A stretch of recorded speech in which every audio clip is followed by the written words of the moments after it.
की आबादी में हिंदुओं की संख्या 2% है, लेकिन अत्याचार उन पे 100% का लगता है। ये कोई आंकड़ा नहीं, ये हकीकत है जो हमसे छुपाया जाता है। तो दोस्तों, आज हम बात करने जा रहे हैं पाकिस्तान के उस विषय पे जिन्हें सिर्फ हमेशा छुपाया जाता है, जिसपे चर्चा कम और छिपाने का काम ज्यादा होता है। जहां बहुसंख्यक की सोच कानून बन जाए, वहां अल्पसंख्यक की जिंदगी सवाल बनकर रह जाती है। पाकिस्तान में हिंदू होना जैसे मानो एक जुर्म सा हो गया है। सरहद के उस पार मंदिर रो रही है और माँ बाप की बेटियां गायब हैं। पाकिस्तान में हिंदू आज भी डरा है और दर्द की जिंदगी जीने के लिए मजबूर है। तो दोस्तों नमस्कार, मैं आपका दोस्त सुशील कुमार चौधरी लेके आया हूँ एक छोटी सी डॉक्यूमेंट्री पाकिस्तान के ऊपर, जो आपको रूबरू कराएगी और अल्पसंख्यक का दर्द छलका के रख देगी और आपको बताएगी अल्पसंख्यक के नाम पर वहाँ पे हिंदुओं, सिख, ईसाई के साथ क्या हो रहा है। जो हर देश में टेररिज्म को फैलाता है, उसने अपने ही देश के अल्पसंख्यकों के साथ क्या हालत कर दी। 1947 के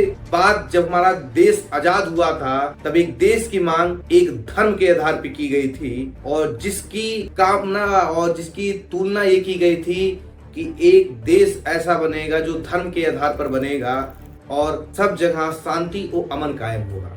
लेकिन ऐसा नहीं हुआ और इसका प्रभाव ये पड़ा कि पाकिस्तान में रहने वाले अल्पसंख्यक आज भी रोटी रोटी को मुहताज, आज भी उनके मंदिर तोड़े जाते हैं, आज भी उनकी बहन बेटियां उठा ली जाती हैं। तो आपको इस रिपोर्ट में मैं कुछ आंकड़ों के साथ बात करूंगा पाकिस्तान के बारे में, और मैं अपने हिंदुस्तान का भी जिक्र करूंगा कि हमारे यहाँ अल्पसंख्यक की क्या हालत है और पाकिस्तान में अल्पसंख्यक की क्या हालत है। और आपने देखा भी होगा कि बांग्लादेश में अभी जो तख्तापलट हुआ था, उसमें भी हिंदुओं की क्या हालत हुई थी, अल्पसंख्यकों की क्या हालत हुई थी। तो बने रहिएगा आप हमारे इस वीडियो के साथ में, पूरी डिटेल के साथ हम बात करेंगे। तो दोस्तों, पाकिस्तान का जो स्थान है वो विश्व में 6वां है। बताते चलते हैं कि यानी इसकी जो जनसंख्या है वो ब्राजील से कम और रूस से अधिक है। आपने आए दिन सुना होगा पाकिस्तान के बारे में कि पाकिस्तान में हमेशा बम विस्फोट और आतंकी हमलों के बारे में तो ये बहुत जाना जाता है।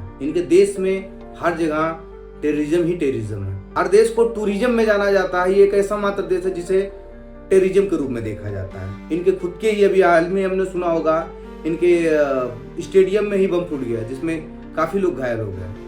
तो मैं थोड़ा सा प्रमुख बात करता हूँ इनके टेररिज्म के बारे में। इसमें प्रमुख हैं लश्कर तैयबा, लश्कर आमिर, जैश मोहम्मद, हरकतुल मुजाहिदीन,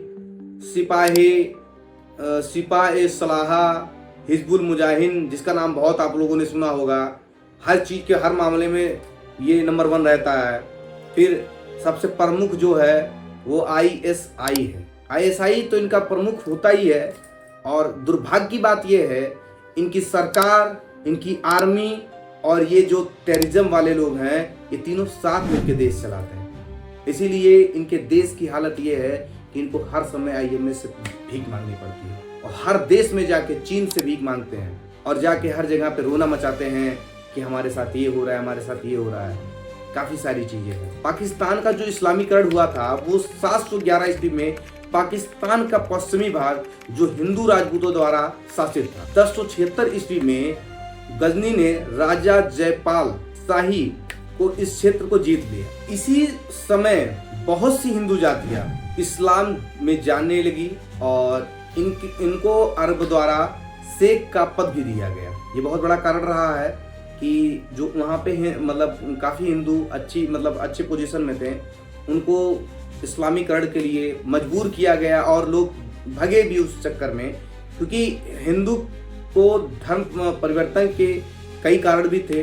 इस्लाम के प्रति झुकाव, उस समय चारों तरफ आप देखते तो पूरा इस्लामीकरण ही चारों तरफ था, और क्या नाम है, मुगलों का शासन चल रहा था, और आर्थिक दबाव प्रमुख था।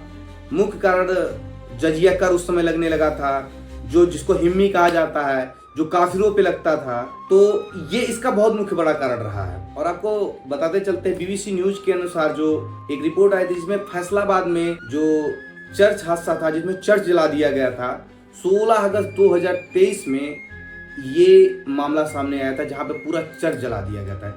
अल्पसंख्यकों के अधिकार पर पहली बार माइनॉरिटी मार्च निकाला गया था। इस मार्च में शामिल लोगों ने अल्पसंख्यक समुदाय के साथ होने वाले अत्याचारों पर उत्पीड़न का मुद्दा उठाया था। कराची में ईसाई समुदाय जबरन धर्मांतर कराए जा रहे हैं। लोगों के लिए काम करने वाली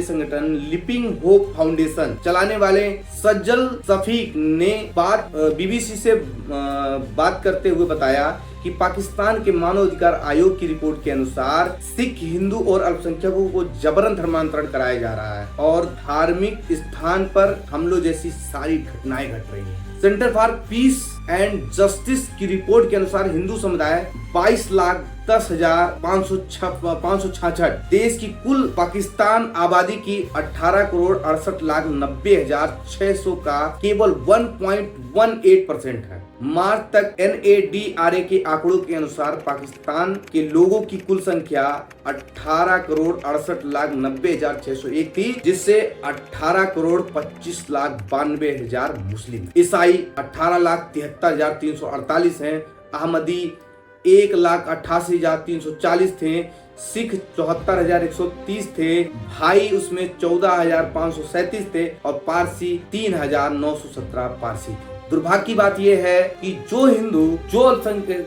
मतलब वहां पे 20% थे, आज महज घट के 2% से कम बचे। आपने देखा होगा कि उनके लोकसभा में जो विधानसभा लोकसभा लगती है उसमें वहां के सांसद बात बोलते बोलते रोने लगे थे। उन्होंने वहां पे अल्पसंख्यकों के साथ जो जबरन धर्म परिवर्तन हो रहा है, 12-13 साल की लड़कियों को जबरदस्ती धर्म परिवर्तन करा दिया जा रहा है। आपको और एक रिपोर्ट के अनुसार बताते हैं कि वहां पे यदि कोई मामला पुलिस तक जाता है तो रातों रात लड़की को इतना दबाव दे दिया जाता है, वो लड़की खुद जाके उस थाने में बोल देती है कि ये मैं अपने मर्जी से करूं। अब आप सोचिए 12 साल, 14 साल, 17 साल की लड़कियां जिन्हें अभी अपने पर को फैलाना था, आपको लगता है कि वो 13 साल की उम्र में वो शादी करने के बारे में सोचेगी? ये एक मामला नहीं है पाकिस्तान में, ऐसे करोड़ों हजारों मामले हैं पाकिस्तान के अंदर जिनको उजागर किया जाना चाहिए, जिनको बताना चाहिए कि देश में अल्पसंख्यक के नाम पे कितना बड़ा घोटाला किया जाता है।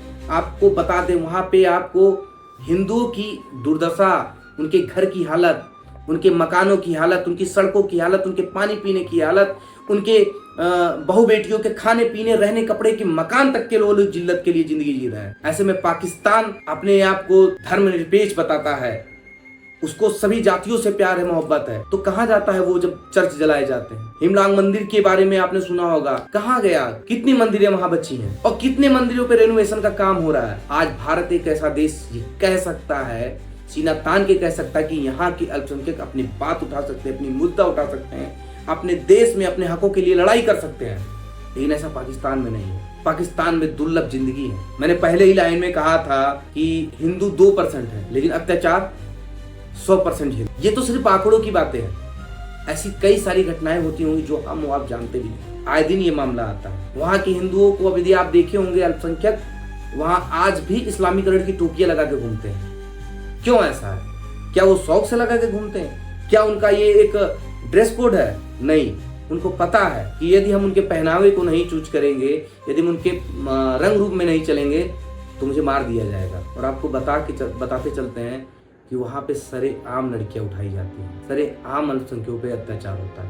तो आप हमारे इस वीडियो के माध्यम से बताइएगा कि ये वीडियो आपको कैसी लगी और पाकिस्तान में अल्पसंख्यकों की क्या हालत है और कितना दुख भरा ये दिन वो देख रहे हैं, और क्या इस पे सवाल उठने चाहिए? क्या पाकिस्तान को अपने रूप बदलने चाहिए? पहलगाम जैसी घटनाओं को अंजाम देना चाहिए, या एक मानवता भरी जिंदगी जो 1947 में देश आजाद होने के बाद दोनों देशों ने देखा था वो होना चाहिए, या जबरन धर्म परिवर्तन, लड़कियों का बलात्कार और अल्पसंख्यकों को हक ना देना, ये होना चाहिए? तो दोस्तों, वीडियो यदि मेरी अच्छी लगी हो तो लाइक, शेयर और कमेंट करना ना भूलें। चैनल को सब्सक्राइब जरूर करें। बस आज के लिए इतना ही। धन्यवाद।